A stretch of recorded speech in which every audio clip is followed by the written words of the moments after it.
उसका नाम सुनीता अत्री है। अगर बेसिकली बात करूं तो आई बिलोंग टू गुरदासपुर, एक बहुत ही रिमोट एरिया से मैं बिलोंग करती हूं। फॉर्मर फैमिली से हूं, साधारण फैमिली से हूं। और बाय प्रोफेशन अगर मैं बात करूं तो पहले मैं जॉब में थी, पहले प्राइवेट जॉब, फिर गवर्नमेंट जॉब, फिर उसके बाद मेरी शादी हो गई। देन मेरी जिंदगी में एक सुनहरी दिन आया जब मुझे ड्यू सॉफ्ट का प्लान दिया गया। और वो मुझे ड्यू सॉफ्ट का प्लान देने वाला कोई और नहीं, मेरे बहुत ही अजीज जिनको मैं अपना गुरु मानती हूँ, और वो हैं मिस्टर सुशील अत्री जी, मेरे लविंग हस्बैंड। हमारा टॉपिक है कि एक सफर जीरो से हीरो बनने का। जैसे सक्सेस स्टोरी में मेरी आप लोगों सभी ने सुना हुआ है कि मैंने आपको बताया है, मैं उस चीज को रिपीट नहीं करूंगी कि मैं कैसे एक नॉर्मल इंसान से जो है वो आज इस लेवल पे पहुंची। तो ये इस नॉर्मल इंसान का जो एक मतलब पूरा प्रोसेस रहता है कि जीरो से हीरो कैसे बने। देखिए, हम सभी अपनी अपनी लाइफ में जो पहले हमारी लाइफ है वहां पे हम सभी अपने अपने हिसाब से जिंदगी को जी रहे हैं। हम अपने हिसाब से, अगर होम मेकर है तो उस हिसाब से परफेक्ट है, अगर कोई टीचर है तो उस हिसाब से परफेक्ट है, अगर कोई डॉक्टर है तो उस हिसाब से अपना लाइफ चला रहा है, अगर कोई बिजनेसमैन है तो उस हिसाब से, अगर कोई टीचर है तो उस हिसाब से, अगर कोई स्टूडेंट है तो उस हिसाब से वो अपनी लाइफ को चला रहा है। लेकिन जब हम किसी नए प्रोफेशन में जाते हैं, जब हम किसी नई चीज को हम स्टार्ट करते हैं तो उसमें हमें हमेशा जो है वो जीरो से ही स्टार्ट करना पड़ता है। तो एक जीरो से हीरो कैसे बनते हैं? एक जीरो से जिस बंदे ने एक दिन पहले ज्वाइन किया है, आज वो अपने प्रोफेशन में मास्टर हो सकता है, लेकिन वो नेटवर्किंग में, ड्यू सॉफ्ट में वो जीरो है। और अगर वो अपने आप को जीरो समझता है तो जीरो से वो हीरो कैसे बन सकता है, कैसे वहां से चल के इस स्टेज पे पहुंच सकता है। तो वो सारी चीजें मैं आपको बताऊंगी, किस किस तरह से, किन किन चीजों से निकलकर वो यहां तक पहुंच के अपने आप को एक हीरो की तरह प्रूव कर सकता है। वो सब कुछ आज आपको इस सेशन में बताया जाएगा। मेरी पूरी कोशिश रहेगी कि मैं आपको वो सभी चीजें जो मैं चाहती हूँ कि आपको डिलीवर करना, मैं बता सकूं कि किस तरह से हम इस चीज को लेके चल सकते हैं आगे। तो सबसे पहले किसी भी चीज में हम एंटर होते हैं, चाहे हम स्टूडेंट लाइफ में हैं, अगर हम स्टूडेंट लाइफ की बात करें तो सबसे पहले हम एडमिशन लेते हैं, एंट्रेंस लेते हैं। चाहे किसी स्कूल में हो, कॉलेज में हो, यूनिवर्सिटी में हो, चाहे प्रोफेशनल डिग्री में हो, चाहे कहीं पर भी हो, सबसे पहले हमारी एडमिशन होती है। लेकिन my dear friends, admission, enter करना एक डिफरेंट बात है। एंटर करना जो है वो आपकी सक्सेस की गारंटी नहीं है। एक स्कूल में हर साल 1000 बच्चा एडमिशन लेता है, लेकिन जरूरी नहीं है कि वो 1000 का 1000 बच्चा वहां से 10th क्लास का सर्टिफिकेट लेके बाहर निकले, क्योंकि बहुत से ऐसे बच्चे होते हैं जो बीच में ही छोड़ जाते हैं। 1000 स्टूडेंट होते हैं किसी कॉलेज में, यूनिवर्सिटी में, एंट्रेंस लेते हैं, कोई 10,000, कोई 20,000, कोई 50,000, कोई लाख, 1.5 लाख रुपए लगा के एंट्रेंस लेता है। हर साल नीट की क्लासेस में, MBBS में हजारों बच्चे एडमिशन लेते हैं, फिर 20-30 लाख रुपए लगा के वो एडमिशन लेते हैं। लेकिन ये एडमिशन लेना इस बात की गारंटी नहीं है कि वो वहां से 5 साल के बाद डॉक्टर बन के निकलेंगे। इस बात की गारंटी नहीं है। सेम यही चीज हमारे यहाँ इस सिस्टम में भी है। अगर यहाँ पे हम जो है 10,000 से 30,000 से 70,000 से स्टार्ट करते हैं, अब तो हमें और भी बढ़िया फैसिलिटी मिलती कि हम तो अगर चाहे तो हम 1,000 में भी स्टार्ट कर सकते हैं। लेकिन स्टार्ट करना, एंटर करना वो अलग चीज है। लेकिन एंट्रेंस जो है वो आपकी सक्सेस की गारंटी नहीं है कि आप यहां से सक्सेसफुल होके निकलेंगे, इस बात की गारंटी नहीं है। एंट्रेंस एक अलग चीज है, लेकिन जब जो एक प्रोसेस है पूरा, जब आप यहां से डिग्री लेके निकलते हैं, जब आप यहां से कामयाब होके निकलते हैं, उस एंट्रेंस से लेके उस प्रोसेस तक के बीच में बहुत सारी चीजें आती हैं, बहुत सारी चीजें आती हैं। अब बहुत सारी चीजों को आज हम डिस्कस करेंगे। तो entrance is not the guarantee for success. Second step आता है एजुकेशन। एजुकेशन, अब देखिए कहीं पर भी हम किसी भी जगह में एंट्रेंस तो ले लिया, लेकिन अब उसका अगला स्टेप होता है education. No college, no knowledge without college, no earning without learning. अगर आपको नॉलेज लेनी है तो आपको कॉलेज जाना पड़ेगा, और अगर आपको अर्निंग करनी है तो आपको लर्निंग करनी पड़ेगी। कहते हैं अगर तो आपने सिर्फ अपना नाम लिखना सीखना है, सिर्फ नाम लिखना सीखना है, तो ज्यादा पढ़ने की प्रैक्टिस करने की जरूरत नहीं है। आप 2-3 बार ऐसे नाम लिख के ऐसे करके ऐसे करने की कोशिश करेंगे तो आप अपना नाम लिख लेंगे। लेकिन अगर आपको 3 घंटे का एग्जाम देना है और एग्जाम देके पास होना है, फर्स्ट डिवीजन लेनी है, तो आपको बहुत ज्यादा प्रैक्टिस की जरूरत है, बहुत ज्यादा तैयारी की जरूरत है। और यही तैयारी का जो प्रोसेस है वो एजुकेशन है। आज हम अगर बात करें सेम ऐसे ही, अगर आपको ड्यू सॉफ्ट में 2-3-4 प्लान करने हैं, चल जाएगा। आपने अपलाइन से करवा लिया, आजू बाजू से करवा लिया, थोड़ा सा देख के करा लिया। आज का तो ऑनलाइन का जमाना है। मेरा प्लान वहाँ पे यूट्यूब पे पड़ा है, रविचंद्रन जी का तमिल में पड़ा है, जो है जीके वर्मा जी का पड़ा है, और सभी के बहुत सारे प्लान पड़े हैं। तो आप कहीं ना सुनो के आप 1-2-4 एंट्रीज आप ले लोगे, अगर आपको इतना ही करना है तो।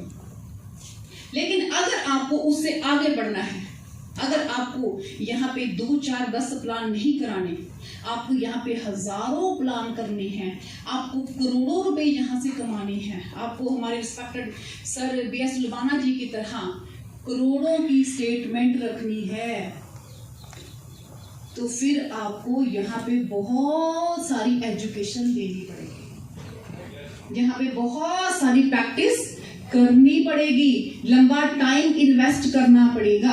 अगर आज हम बात करें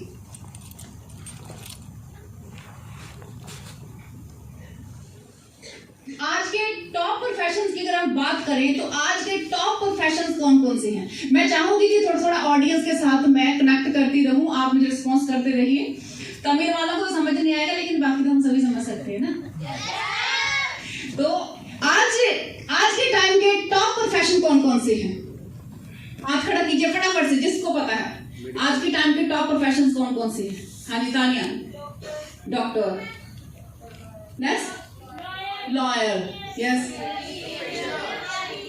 टीचर, जज, IAS IPS officer, advocate, CA, cricketer, actor, ये सब जो है, अगर हम आज के टॉप प्रोफेशंस की बात करें तो ये आज सब हमारे जो टॉप प्रोफेशन आते हैं। अगर हम बात करें डॉक्टर विकास, लॉयर, इंजीनियर, अगर हम एक डॉक्टर की बात करें तो डॉक्टर कैसे बनता है? चलिए हम डॉक्टर की बात करते हैं। डॉक्टर बनने का आप लोगों को पता है प्रोसेस कहां से स्टार्ट होता है? डॉक्टर बनने का प्रोसेस बच्चे के मां के पेट में आने से पहले से स्टार्ट होता है, क्योंकि सबसे पहले डॉक्टर कहां बनता है? मम्मी पापा के दिमाग में। वो पहले ही सोच लेते हैं बेटे को क्या बनाना है? डॉक्टर। और अगर शादी से पहले ख्याल आ जाए ना लड़के के दिमाग में कि मैंने अपने बच्चों को डॉक्टर बनाना है, तो वो उसी हिसाब से लड़की की भी ढूंढता है, पढ़ी लिखी, इंटेलिजेंट, जो बच्चे को पढ़ा सके। मैं तो बाहर काम करूंगा, इसलिए घर में बच्चे को संभालने के लिए, पढ़ाने के लिए पढ़ी लिखी एक औरत जो है वो होनी चाहिए। तो एक डॉक्टर का स्टेप कहाँ शुरू होता है? बिफोर मैरिज, आफ्टर मैरिज, माँ के पेट में बच्चा आने से पहले एक बच्चे का प्रोसेस स्टार्ट हो जाता है। उसके बाद बच्चा जन्म लेता है, देन माता पिता उसे दूध के साथ साथ ये फीड करते हैं, बेटा डॉक्टर बनना है, बेटा डॉक्टर बनना है, मम्मा डॉक्टर बनना है। डॉक्टर बहुत अच्छे होते हैं, डॉक्टर बहुत बढ़िया होते हैं, उनकी बहुत रिस्पेक्ट होती है, बहुत रिगार्ड होता है, बहुत पैसा होता है। डॉक्टर जिसके नाम के आगे डॉक्टर लगे उस बंदे को सभी लोग बहुत रिस्पेक्ट देते हैं। ये सारी जो फीडिंग है वो की जाती है, फिर बच्चे के दिमाग में चीजें डाली जाती हैं, धीरे धीरे बच्चा उन चीजों को सीखता है, फिर वो मैट्रिक करता है, वो फिर +2 करता है, फिर वो कोचिंग लेता है, फिर वो जो है वो नीट का एग्जाम देता है, फिर उसके बाद वो जो है वो MBBS में उसको सीट मिलती है, फिर वो 5 साल MBBS में डिग्री लेता है। वो डिग्री लेता है बट वो सिर्फ एक कागजी डिग्री ले रहा है, अभी उसको कोई नौकरी नहीं मिली, और इस सारे प्रोसेस में वो खूब सारा पैसा भी लगा रहा है। 5 साल लगाने के बाद फिर वो मास्टरी लेता है, क्योंकि MBBS सिंपल जो है इज इक्वल टू ग्रेजुएशन। अगर एक BA किया हुआ बंदा और एक MBBS किया हुआ बंदा दोनों एक बराबर है।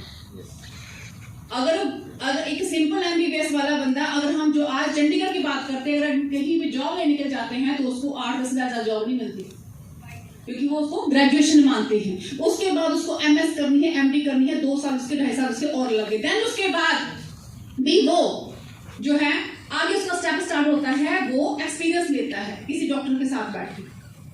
अगर लॉयर की बात करें तो लॉयर किसी बड़े वकील के साथ बैठे एक्सपीरियंस लेता है, डॉक्टर की बात करें तो डॉक्टर किसी के साथ एक्सपीरियंस लेता है, देन उसके बाद 2-3 साल का एक्सपीरियंस लेने के बाद फिर वो कुछ चीजों को फॉलो करता है, तो देन उसके बाद वो अर्निंग की तरफ जाता है, छोटा मोटा अपना क्लिनिक स्टार्ट करता है, जो जॉब शुरू करता है, फिर उसकी अर्निंग जो है वो स्टार्ट होती है। और इस सारे प्रोसेस में बात करूं तो वो बहुत ज्यादा स्टडी करता है, बहुत ज्यादा टाइम लगाता है, बहुत ज्यादा सैक्रिफाइस करता है, बहुत ज्यादा मेंटली और फिजिकली स्ट्रेस को वो हैंडल करता है। अक्सर आप लोग पेपर में पढ़ते होंगे, जब नीट का एग्जाम होता है, जिन बच्चों का क्लियर नहीं होता, बच्चे सुसाइड कर जाते हैं, बच्चे डिप्रेशन में चले जाते हैं, माता पिता डिप्रेशन में चले जाते हैं। इतना स्ट्रेस, मेंटली स्ट्रेस, सैक्रिफाइस। आप लोगों ने कभी किसी डॉक्टर को एंजॉय करते हुए देखा? रात को चैन से सो भी नहीं सकते, पता नहीं कब घंटी में डॉक्टर साहब इमरजेंसी आ गई, डॉक्टर साहब उठ के नाइट सूट में भाग जाते। जिंदगी में एक पल का सुकून नहीं, कितना सैक्रिफाइस, सारी एंजॉयमेंट सैक्रिफाइस, और अपने जो बेशकीमती टाइम को वो सारा इन्वेस्ट करते हैं, अच्छे नंबर लेते हैं और एक डिग्री रिसीव करते हैं, फिर उसके बाद इतना एक्सपीरियंस लेते हैं, डॉक्टर को जो है किसी को असिस्ट करते हैं, एथिक्स को फॉलो करते हैं, देन वो अर्निंग की तरफ जाते हैं। और ये तो मैंने सिर्फ सिंपल बात बताई है डॉक्टर की। अगर इस एग्जांपल को आप कहीं पर भी फिट कर सकते हो, चाहे आप एक एडवोकेट देख लो, चाहे आप एक टीचर देख लीजिए, चाहे आप एक CA देख लीजिए, कुछ भी देख लीजिए, हर एक की लाइफ का प्रोसेस यही रहता है। अब अगर मैं बात करूं एज ए नेटवर्कर, अगर आपने कोई प्रोफेशनल डिग्री लेनी हो तो आपको इतना समय लगता है? Are you agree with me? इतना समय लगता है?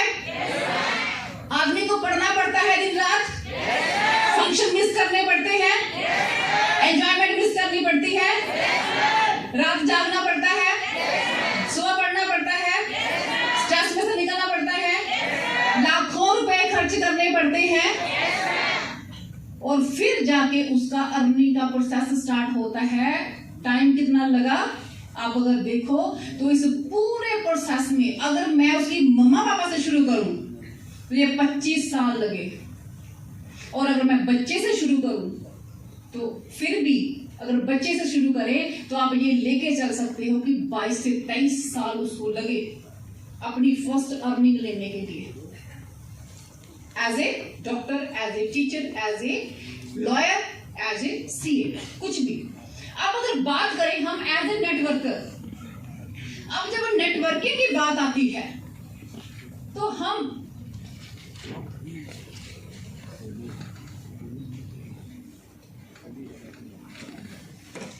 अब एज ए नेटवर्कर, विकास ये नेक्स्ट स्लाइड चल रही है बेटा, देखो जरा, इसे अगली स्लाइड पर करो जरा। एज ए नेटवर्कर हम क्या करते हैं, हमें सब कुछ रातों रात चाहिए, हम कुछ भी नया सीखने के लिए तैयार नहीं है, कुछ भी नया सीखने के लिए तैयार नहीं है। अब कोई टीचर नेटवर्किंग में आ गया, उसको ड्यूसर्ट का प्लान दिया गया, उसने उसको अच्छा लगा, उसने शुरू कर लिया। अब कोई डॉक्टर आ गया, कोई इंजीनियर आ गया, कोई MBA स्टूडेंट आ गया, आ गया, अब वो नेटवर्किंग में आ गया, लेकिन अब वो करता क्या है, अपनी डॉक्टरी की पढ़ाई नेटवर्किंग में लगाता है, अपनी टीचिंग की पढ़ाई नेटवर्किंग में लगाता है। I am MBA, I am MBA, मुझे सब आता है, मुझे सब आता है, मुझे समझाने की जरूरत नहीं है।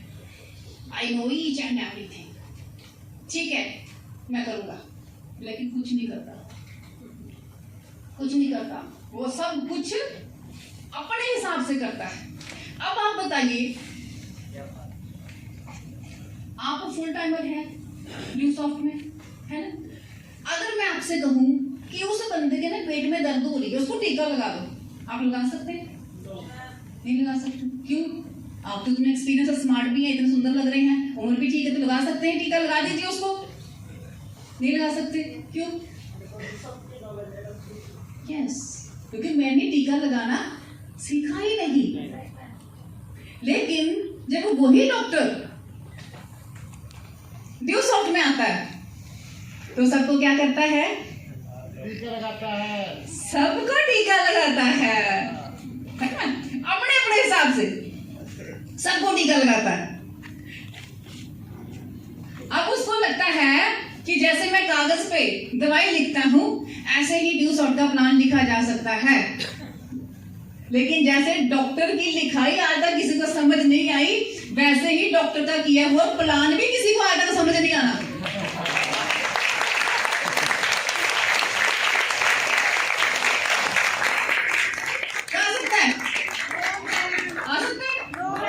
नहीं आ सकता। तो अब क्या करना पड़ेगा? जैसे नेटवर्कर डॉक्टर टीका नहीं लगा सकता, ऐसे ही डॉक्टर भी न्यूज़सॉफ्ट का प्लान बिना सीखे नहीं कर सकता। और ऐसे ही जाना, बहुत सारे टीचर भी बैठे हुए हैं, स्टूडेंट भी बैठे हुए हैं। जैसे आप बच्चों को पढ़ाते हैं ना, वैसे हम न्यूज़सॉफ्ट नहीं कर सकते, न्यूज़सॉफ्ट के प्लान नहीं होते। अब बच्चों को क्या हुआ, बच्चों का आपने बोला ए फॉर एप्पल, 2 दूनी 4, बीच में पढ़ते पढ़ते टेबल भूल गया, 8 दूनी 15। बच्चा कहता नहीं मैडम जी 8 दूनी 16। अच्छा नहीं 8 दूनी 15 होता, चुप कर, 8 दूनी 15। अब टीचर को पता कि मैं गलत हूं, लेकिन वो गलती नहीं मानता, वो बच्चे को डरा के चुप करा देता है ना? लेकिन अब ये टेक्निक न्यूज़सॉफ्ट में तो चलेगी नहीं। अब जिसको तो नहीं पता प्लान के बारे में, उसको तो कुछ भी समझा दो, लेकिन जिसको थोड़ी बहुत नॉलेज है नेटवर्किंग के बारे में, जो है मार्केटिंग के बारे में, सेल्स के बारे में, प्लान्स के बारे में, उसको कैसे हैंडल करोगे?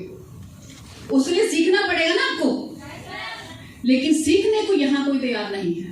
और फिर जब ऐसे ट्रेनिंग सेशन में आते हैं तो फिर जो ज्ञान चक्षु है वो खोले जाते हैं। जितना जंग लगा होता है ना, वो तेल डाल के जंग उतारा जाता है। सुबह से उतारा आपका जीत ने सबका दिल जीत गया, क्या बात है, बहुत बढ़िया, शानदार, बहुत बढ़िया। आज वर्मा जी ने इतना अच्छा प्लान दिया, क्या बात है, सबको नबज सबकी रोक के रख दी, है ना? कितना बढ़िया तरीके से जो राजू जी ने, रविचंद्रन जी ने, धर्मपाल जी ने, इतना क्या बात है, आग लगा दी स्टेज के ऊपर, कितना शानदार। ये सब आपके जो स्क्रू जो थे आपके घुमाए गए दिमाग में, और जो जंग लगा था वो उतारा गया। अब आपको समझ आया कि मैंने एजुकेशन जो है वो लेनी है। अब उसके अगला स्टेप चलता है, आप एजुकेशन लेते हैं, आपको समझ आ गया, देन अब आप शुरू करते हैं काम करना। अब आपकी शुरू होती है एफर्ट्स, आप काम करना शुरू करते हैं। स्टार्टिंग फेज में क्या होता है कि हम बहुत ज्यादा एफर्ट लगाते हैं, हमारी एफर्ट बहुत ज्यादा होती है, लेकिन हमारा रिजल्ट बहुत कम होता है, क्योंकि सबको पता है 3 जुड़ेंगे तो 2000 आएगा, लेकिन ये 3 ही तो नहीं जुड़ते। अगर खींच खांच के एक जोड़ भी लिया, एक ऊपर से अप्लाई ने दे दिया, 2 हो गए। अब सुई अटकी है, हाई कब तीसरा हो, हाई कब तीसरा हो, हाई कब तीसरा हो, और 2000 देखिए अकाउंट में, है ना, 2000 कितना मजा आएगा। होती है टेंशन? किसको होती है? हाथ खड़े करो, ईमानदारी से कर दो, सबको होती है, मुझे पता है ना। लेकिन स्टार्टिंग में एफर्ट ज्यादा होती है और रिजल्ट जो है हमारे कम होते हैं। लेकिन मैं माय डियर फ्रेंड्स, मैं आपको एक बात बता दूं कि देखिए, बड़ी एफर्ट बड़ा रिजल्ट, बड़ी मेहनत बड़ा पैसा। तो यहाँ पे जब आपका दिल टूटे, जब आपको टेंशन हो, जब आपकी एफर्ट ज्यादा लग रही हो, तो एक बात हमेशा याद रखिएगा, कि अपने सपनों को पूरा करने के लिए किया गया पहला प्रयास कोशिश कहलाता है।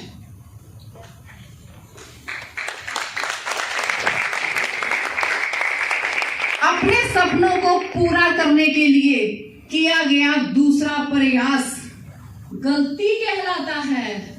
माँ बाप समझाते हैं, समझ जा, मान जा, चुपचाप बैठ जा घर, कुछ नहीं होता ऐसे कामों से। बड़े आए बड़े गए, देखा हमने, अभी भी समझ जा, अभी टाइम है, समझ जा, रुक जा। लेकिन फिर भी आप आगे बढ़ते हो और फिर तीसरा स्टेप लेते हो, और अपने सपनों को पूरा करने के लिए लिया गया तीसरा स्टेप, तीसरा प्रयास आपका हौसला कहलाता है। आप हौसला करते हो, नहीं यार करके देखते हैं क्या होगा, देखते हैं, जो होगा देखा जाएगा। अपने सपनों को पूरा करने के लिए किया गया चौथा प्रयास आपकी जिद कहलाता है। जिद आ गई, तू कहता है कि नहीं चलेगा, लेकिन मैं भी अपनी मां की बेटी हूं, तुम्हें चिल्ला के दिखाऊंगा। जिद आ गई।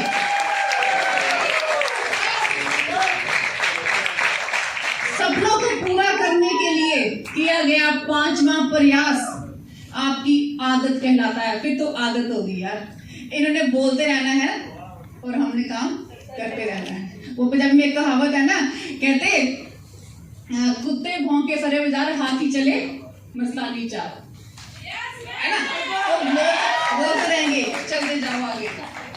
उसके बाद सपनों को पूरा करने के लिए किया गया छठा प्रयास आपका लक्ष्य कहलाता है, और सपनों को पूरा करने के लिए लिया गया आपका सातवां स्टेप आपकी सफलता कहलाता है।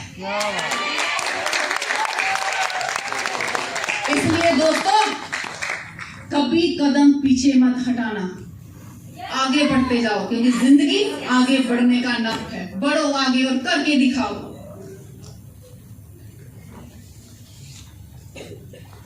बट बात वही आती है, इजी टू से, टफ टू डू। मैडम तो दिल की बात कर ली, हमारे दिल की बात कर ली कि कहना तो आसान है, लेकिन करना आसान नहीं है। किस किस को लगता है? हाथ खड़े करो जरा। बस बाकी सबको आसान लगता है।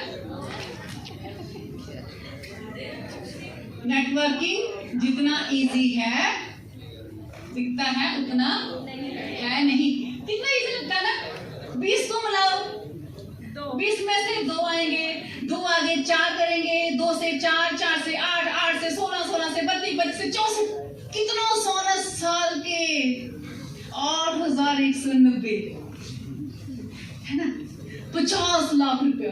क्या बात है, बल्ले बल्ले, मजा आ गया। सोच के मजा आता है, कितना आसान लगता है ना, है ना, कितना आसान लगता है। बट क्या वाकई आसान है? वाकई आसान है? देखने में तो आसान लगता है ना, देखने में आसान, सिंपल भी लगता है। It is very simple.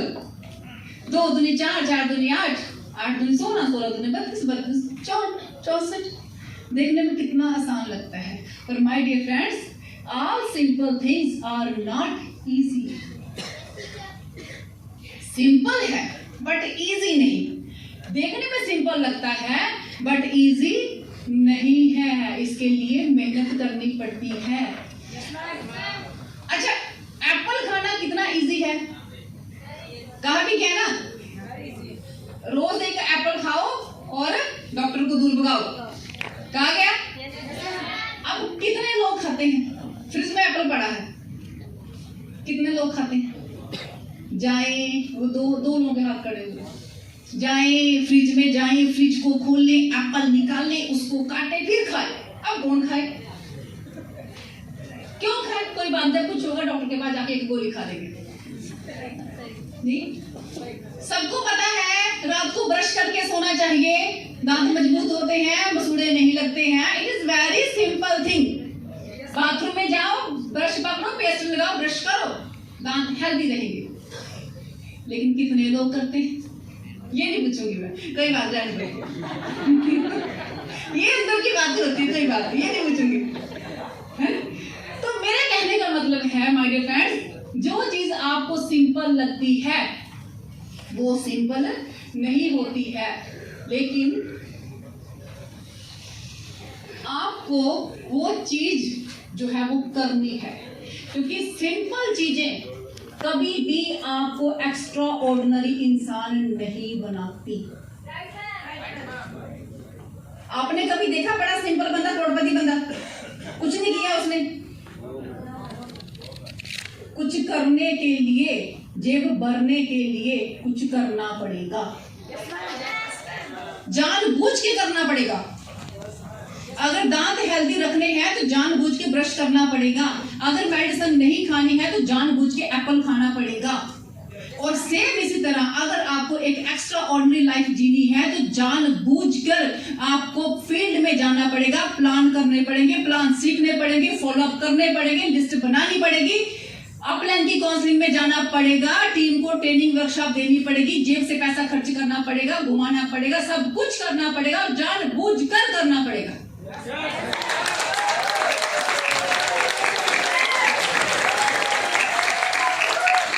क्योंकि नेटवर्क मार्केटिंग 100% प्रोफेशनल्स का काम है, 100% प्रोफेशनल्स का। अगर आप 1% भी सोचो कि मैं ऐसे ही कर लूंगी तो नहीं होगा। जिस तरह से डॉक्टर बनता है ऐसे ही आपको ड्यू सॉफ्ट में भी एमडी करनी पड़ेगी और टाइम उतना ही लगेगा, उतना ही टाइम लगेगा, उससे इजी नहीं होगा। और दिक्कत ये रहती है कि इसको हर बंदा अपने हिसाब से करता है। अब आगे आते हैं एक्सक्यूजेस। देखो, अब जब आपको चीजें समझ आ गई, आपने फील्ड में जाना शुरू कर दिया, तो अब आप मेहनत कर रहे हो, टाइम लगा रहे हो, सब कुछ कर रहे हो, और अब जब रिजल्ट प्रॉपर नहीं मिल रहे तो फिर क्या होता है?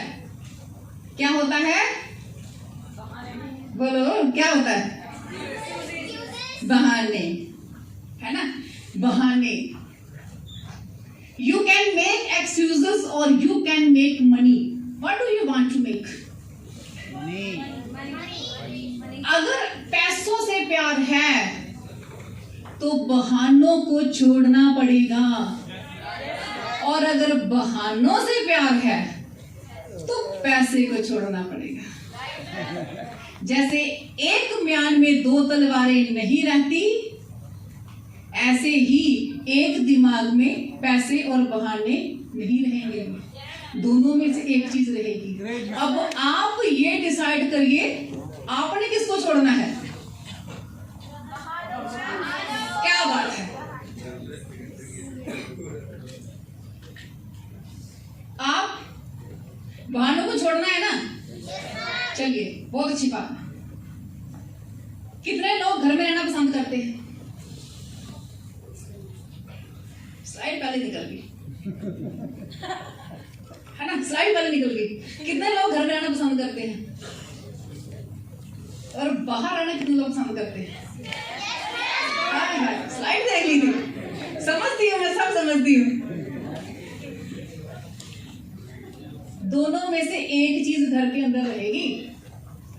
अगर आप घर के अंदर हो तो पैसा घर के बाहर है, और अगर पैसा घर के अंदर है तो आपको घर के बाहर रहना ही पड़ेगा।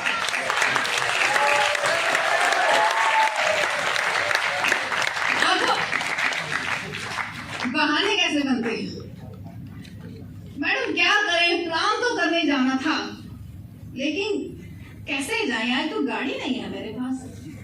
मोटरसाइकिल भी नहीं है, स्कूटी भी टूट गई, तेल ही खत्म हो गया।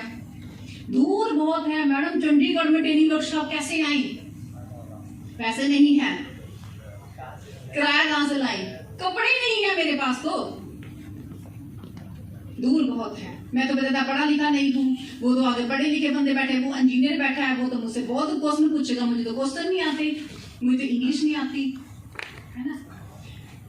आज मेरे सिर में दर्द हो रहा है, आज मेरे सिर में दर्द हो रहा है, आज तो मेरा मूड खराब है। आज नहीं यार, कल करते हैं प्लान। डाउनलाइन ने प्लान रखा है, इतनी मुश्किल से टाइम लिया, बंदे को 10 बार कॉल करके फिर उसको प्लान लिया, और जब अपलाइन को फोन किया कि आज सर प्लान करने जाना है, आज तो बहुत थकावट हो रही है, नींद आ रही है, कल करते हैं। अपलाइन को मिलने जाना है, ट्रेनिंग वर्कशॉप लगानी है, पैसों का अरेंजमेंट करते हैं सर, दिक्कत बहुत चलती है आजकल, है ना। दूर बहुत है, कैसे जाएंगे? अरे मम्मा बीमार है, मैं फीमेल हूँ, मैं ट्यूशन पढ़ाती हूँ, मैं जॉब करती हूँ, कितने आज यहाँ पे नहीं आए? टीचर हैं हम, जॉब करते हैं, हम नहीं जा सकते। मेरी बीवी घर में अकेली है, कैसे छोड़ के जाएंगे उसको, है ना। मार्केट को बिल्ड करने के लिए स्टे करना पड़ता है, हम नहीं जा सकते। कब तक घर से दूर रहें? कब तक घर से दूर रहें? घर से दूर रहना पॉसिबल नहीं है, घर से दूर रहना पॉसिबल नहीं है, मुश्किल है, बीवी को अकेले छोड़ना मुश्किल है। ये सब जो बहाने हैं जो हम लोग बनाते हैं, क्योंकि हमें पैसों से ज्यादा बहानों से प्यार है। लेकिन माय डियर फ्रेंड्स, अगर बहाने बनाएंगे तो पैसा नहीं मिलेगा, इसलिए बहानों को छोड़कर आगे बढ़िए। और देखिए, हमारे पास हजारों बहाने हैं, हमारे पास हजारों रीजन हैं काम ना करने के, लेकिन मैं आपको एक बात,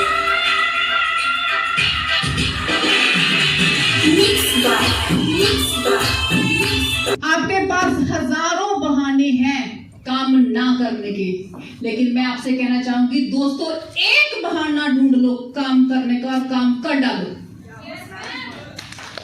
एक बहाना ढूंढ लो, अपने आसपास, अपने घर में, अपने परिवार में, अपने बच्चों में, हर जगह पर देखो, एक रीजन ढूंढो, एक रीजन कि आपको ड्यू सॉफ्ट क्यों करनी है, सिर्फ एक रीजन, और कर डालिए। Stop making excuses. Stop making excuses.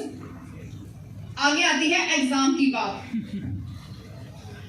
अब यहां तक तो सीख लिया, आगे आगे पेपर, पेपर से डर लगता है किस किस को?